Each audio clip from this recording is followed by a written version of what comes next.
Vidhana Soudha West gate ನಲ್ಲಿ ಹಣ ಜಪ್ತಿ ವಿಚಾರಕ್ಕೆ ಸಂಬಂಧಪಟ್ಟಂತೆ ಗುತ್ತಿಗೆ ನೌಕರ ಮೋಹನ್ ಬಳಿ 25 ಲಕ್ಷ ಹೇಗ್ ಬಂತು? ನ್ಯೂಸ್ 18 ಕನ್ನಡ ಬಳಿ ಇದೆ ಎಕ್ಸ್ಕ್ಲೂಸಿವ್ ಆದಂತ ಮಾಹಿತಿ. ವಿಧಾನಸೌಧದ ವೆಸ್ಟ್ ಗೇಟ್ ನಲ್ಲಿ ಹಣ ಜಪ್ತಿ ವಿಚಾರಕ್ಕೆ ಸಂಬಂಧಪಟ್ಟಂತೆ ಈ ಗುತ್ತಿಗೆ ನೌಕರನ ಬಳಿ ಮೋಹನ್ನ ಬಳಿ 25 ಲಕ್ಷ ಹಣ ಬಂದಿದ್ದಾದ್ರೂ ಹೇಗೆ, ಆತನ ಬಳಿ ಸಿಕ್ಕಿದ್ದಾದ್ರೂ ಹೇಗೆ? ನ್ಯೂಸ್ 18 ಕನ್ನಡ ಎಕ್ಸ್ಕ್ಲೂಸಿವ್ ಆದಂತ ಮಾಹಿತಿಯನ್ನ ನಿಮ್ಮ ಮುಂದೆ ಇಡ್ತಾ ಇದೆ.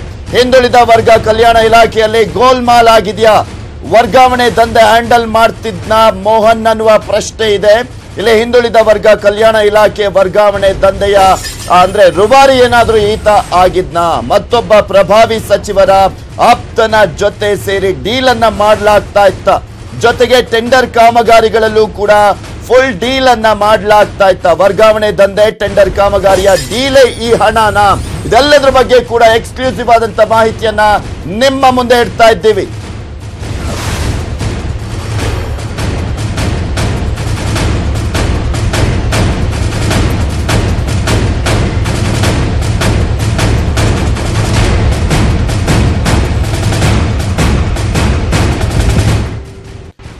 ಇದೆಲ್ಲದರ ಬಗ್ಗೆ ಸಂಪೂರ್ಣವಾದಂತ ಮಾಹಿತಿಯನ್ನ ಪಡೆದುಕೊಳ್ಳೋಣ. ಯಾಕೆಂದ್ರೆ ಈಗ ಆಲ್ರೆಡಿ ವಿಚಾರಣೆಗೆ ಹಾಜರಾಗಿದ್ದಾನೆ ಮೋಹನ್. ಅಲ್ಲಿ ಯಾವ ರೀತಿಯಾದಂತ ವಿಚಾರಣೆ ನಡೀತಾ ಇದೆ, ಮತ್ತೊಂದ್ ಕಡೆ ಪೊಲಿಟಿಕಲ್ ಆಂಗಲ್ ಅಲ್ಲಿ ಸಂಪೂರ್ಣವಾದಂತ ಮಾಹಿತಿಯನ್ನ ಕೂಡ ಕೊಡ್ತಾರೆ. ಇಲ್ಲಿ ಪ್ರಮುಖವಾಗಿ ಮುನಿರಾಜು ನೇರ ಸಂಪರ್ಕದಲ್ಲಿ ನಮ್ಮ ಜೊತೆ ಜಾಯ್ನ್ ಆಗ್ತಿದ್ದಾರೆ. ಮತ್ತೊಂದ್ ಕಡೆ ಸ್ಟುಡಿಯೋದಿಂದ ನಮ್ಮ ಪ್ರತಿನಿಧಿ ರಮೇಶ್ ಹಿರೇಜಂಬೂರು ಕೂಡ ಜಾಯ್ನ್ ಆಗ್ತಾ ಇದ್ದಾರೆ. ಮುನಿರಾಜು, ಇಲ್ಲಿ ಪ್ರಮುಖವಾಗಿ ವಿಚಾರಣೆಗೆ ಈಗ ಹಾಜರಾಗಿರುವಂತದ್ದು ಏನೆಲ್ಲ ವಿಚಾರಣೆಯನ್ನ ನಡೆಸಲಾಗ್ತಾ ಇದೆ? ಏನಾದ್ರೂ ಅಪ್ಡೇಟ್ಸ್ ಯಾವ ರೀತಿಯಾಗಿ ಲಭ್ಯವಾಗ್ತಾ ಇದೆ? ಪೃಥ್ವಿರಾಜ್, ನಿನ್ನೆ ಸಂಜೆ ವಿಧಾನಸೌಧ ಒಂದು ಭದ್ರತಾ ಕೊಠಡಿ ಬಳಿ ಒಂದು ಮೋಹನ್ ಎಂಬಾತನ ಬಳಿ ಒಂದು ಬ್ಯಾಗ್ ನಲ್ಲಿ ಸುಮಾರು ಒಂದು 25 ಲಕ್ಷ ದುಡ್ಡು ಹಣ ಸಿಕ್ಕಿರುವಂತದ್ದು. ಈ ಹಣದ ಬಗ್ಗೆ ಈಗಾಗಲೇ ಈತನ ಹೆಚ್ಚಿನ ವಿಚಾರಣೆನ ವಿಧಾನಸೌಧ ಪೊಲೀಸ್ ಠಾಣೆಯಲ್ಲಿ ಈಗಾಗಲೇ ನಡೆಸಿದ್ದಾರೆ. ಮತ್ತೆ ಆತ ಆ ದುಡ್ಡನ್ನ ಎಲ್ಲಿಂದ ಸಂಗ್ರಹ ಮಾಡಿದ್ದ, ಮತ್ತೆ ಯಾರಿಗೆ ಅದನ್ನ ಕೊಂಡೊಯ್ದು ಕೊಡೋದಕ್ಕೆ ಮುಂದಾಗಿದ್ದಾನೆ ಅನ್ನೋದ್ರ ಬಗ್ಗೆ ಸಹ ಈಗ ಪೊಲೀಸ್ ಅಧಿಕಾರಿಗಳು ಆತನ ಮೇಲೆ ಒಂದು ಕೇಸನ್ನ ದಾಖಲು ಮಾಡಿಕೊಂಡು ವಿಚಾರಣೆಯನ್ನ ಮಾಡ್ತಿದ್ದಾರೆ. ಈಗ 11:30ಕ್ಕೆ ಆತ ವಿಧಾನಸೌಧ ಪೊಲೀಸ್ ಠಾಣೆಗೆ ಹಾಜರಾಗಿ ತನ್ನ ನನ್ನ ದುಡ್ಡು ಹೊಂದಿರೋದ್ರ ಬಗ್ಗೆ ಒಂದು ಕೆಲವು ಮಾಹಿತಿಗಳನ್ನ ಹಂಚಿಕೊಂಡಿದ್ದಾನೆ.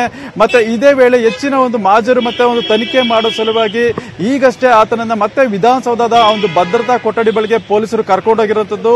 ಅಲ್ಲಿ ಆತನನ್ನ ಮಾಜರ್ ಮಾಡಿ ಆ ಹಣ ಎಲ್ಲಿಂದ ತರಲಾಗಿತ್ತು ಮತ್ತೆ ಯಾರಿಗೆ ಅದನ್ನ ಸೇರಿಸೋದಕ್ಕೆ ಹೋಗ್ತಾ ಇದ್ರಿ ಅನ್ನೋದ್ರ ಬಗ್ಗೆ ಸಹ ಒಂದು ಮಾಜರ್ ಪ್ರಕ್ರಿಯೆಯನ್ನ ಈಗ ಮಾಡೋದಕ್ಕೆ ಮುಂದಾಗಿದ್ದಾರೆ. ಮತ್ತೆ ಇನ್ನಷ್ಟು ಮಾಹಿತಿ ಪ್ರಕಾರ ಆತ ಬೇರೆ ಬೇರೆ ಒಂದು 3 ಗುತ್ತಿಗೆದಾರರಿಂದ ಹಣವನ್ನ ಸಂಗ್ರಹ ಮಾಡಿದ್ದಾನೆ ಒಂದು ಪ್ರೈಮರಿ ಮಾಹಿತಿ ಈಗ ಪೊಲೀಸರಿಗೆ ಸಿಕ್ಕಿದೆ. ಆದ್ರಿಂದ ಆತನ ಮೇಲೆ ಒಂದು ಮೊದಲಿಗೆ ಒಂದು CRPC 41 ಅಡಿಯಲ್ಲಿ ಆತನ ಮೇಲೆ ಒಂದು ಭ್ರಷ್ಟಾಚಾರಕ್ಕೆ ಒಂದು ಅಣಿಯಾಗಿದ್ದ ಒಂದು ಆರೋಪದ ಮೇಲೆ ಒಂದು ಕೇಸನ್ನ ದಾಖಲು ಮಾಡಿಕೊಂಡಿದ್ದಾರೆ. ಮತ್ತೆ ಈ ಬಗ್ಗೆ ಪೊಲೀಸ್ ಠಾಣೆಯಲ್ಲಿ FIR ದಾಖಲಾಗಿದ್ದು ಇನ್ನು ಹೆಚ್ಚಿನ ತನಿಖೆ ಮಾಡೋ ಸಲುವಾಗಿ ಆತನನ್ನ ತಮ್ಮ ವಶಕ್ಕೂ ಸಹ ಪಡ್ಕೊಂಡು ವಿಚಾರಣೆಯನ್ನು ಸಹ ಮಾಡ್ತಿದ್ದಾರೆ. Prithviraj, okay, thank you Muniraju ನಿಮ್ಮೆಲ್ಲ ಡೀಟೇಲ್ಸ್ ಗಾಗಿ. ಇಲ್ಲಿ ಪ್ರಮುಖವಾಗಿ ಮೋಹನ್ ಬಂಧಿತನಾಗಿರುವಂತವನನ್ನ ವಿಚಾರಣೆ ಮಾಡ್ತಾ ಇದ್ದಾರೆ ಪೊಲೀಸರು. ಇಲ್ಲಿ ಪ್ರಮುಖವಾಗಿ ಎಲ್ಲಿಂದ ಬಂತು, ಯಾವ ರೀತಿಯಾಗಿ ಇಲ್ಲಿ ದುಡ್ಡು ಕಲೆಕ್ಟ್ ಆಯ್ತು ಮತ್ತು ಯಾವ ಸ್ಥಳದಿಂದ ಬಂದಿತ್ತು, ಅದೆಲ್ಲ ಸ್ಥಳದ ಮಹಜರನ್ನ ಕೂಡ ಮಾಡಲಾಗ್ತಾ ಇದೆ.